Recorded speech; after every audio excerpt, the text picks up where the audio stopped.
মোবারকপুরের নিয়ন্ত্রণ হারিয়ে একটি ই-রিকশা পাল্টি খেয়ে জনকল্যাণ স্কুলের 5 ছাত্র গুরুতরভাবে আহত হয়েছে।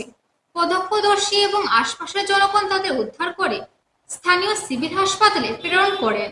বর্তমানে সেখানেই তাদের চিকিৎসা চলছে চিকিৎসকদের তত্ত্বাবধানে।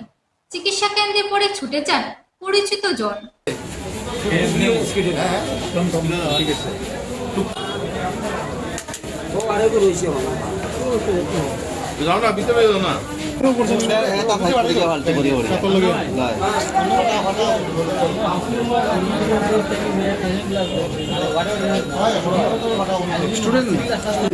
টুকটুকি উল্টিয়া মানে উঠার পরে মানে 50 মিনিট গেছেও না, এর পরে দিয়ে মানে অটোমেটিকলি মানে পাম্পগুলো উল্টি গেছে। কোন জায়গা ঘটনা? ওই যে আপনার একলাবাড়ি ছাড়িয়ে ও দিকে ওখানে আপনার এখনো টায়ার আছে, এখনো টায়ার থেকে খুব দিকে আপনার ইয়ারে মানে 50 মিনিট গেছে।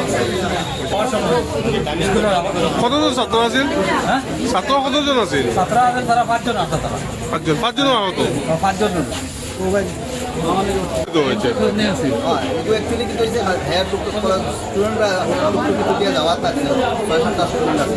টুকটুকিটা ওইটা ঠিক মজিদার বাড়ির সামনে গিয়া এক সাইডে দিয়ে ফালাই দিতে ফালাইয়া সব দিকে বালতি খাওয়াই দিচ্ছে। সামাজিক করে মোটামুটি হসপিটালাইজ যখন মারাত্মক বেশি হয়েছে 2টা না 3টা, বাকি সবটিওয়ালা মোটামুটি কিন্তু কিছু হয়েছে। ড্রাইভারটারে আমরা জিজ্ঞাসি তার লাইসেন্স নাই দেখছি নাই দেখছি অলরেডি তানার গাড়িটা আমরা হ্যান্ড ওভার করাইছি, তারা হসপিটালে নিয়ে যায়। একলা বাড়ির ঠিক আগে রানিং এ মজিদার বাড়ির সামনে। কোন স্কুলের ছাত্র ওরা? জনকল্যাণ স্টুডেন্ট। অনুমানে কটার সময় ঘটনা? অনত স্কুল টাইম 9:30 সময়।